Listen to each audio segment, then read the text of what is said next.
కాంగ్రెస్ నాయకులు మాట్లాడుతున్నారు కొంతమంది, అందరం చెప్పట్లా.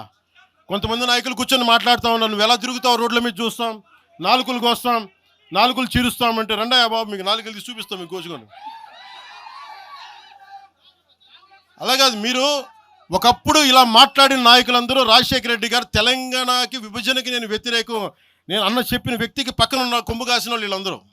రాజశేఖర రెడ్డి గారు, వైఎస్ రాజశేఖర రెడ్డి గారు బతికున్నప్పుడు ఆ రోజు మీ గొంతులు ఏమైనాయి? ఆ రోజున మీ అందరి గొంతు తెరిచారా మీరు? ఆ రోజున తెలంగాణ గురించి వీళ్ళు మాట్లాడుతూ ఉంటే ఒకటే చెప్తా ఉన్నా, యువరాజ్యం పెట్టిన తర్వాత మొట్టమొదటిసారి నా మీద కేసు పెట్టి పోలీస్ స్టేషన్లో కూర్చోబెట్టింది తెలంగాణ భీమరావు బాడా కోసం.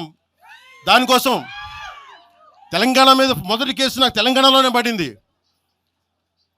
కూర్చోబెట్టి మీరు అందరూ కూర్చోబెట్టి ఆ రోజు ఒక్కళ్ళు ఏమయ్యారు? ఈరోజు మీరు బెదిరిస్తూ ఉన్నారు, బయటకు వస్తే దాడులు చేస్తారు. మాకు దాడులు కొత్త అనుకున్నారా? మాకు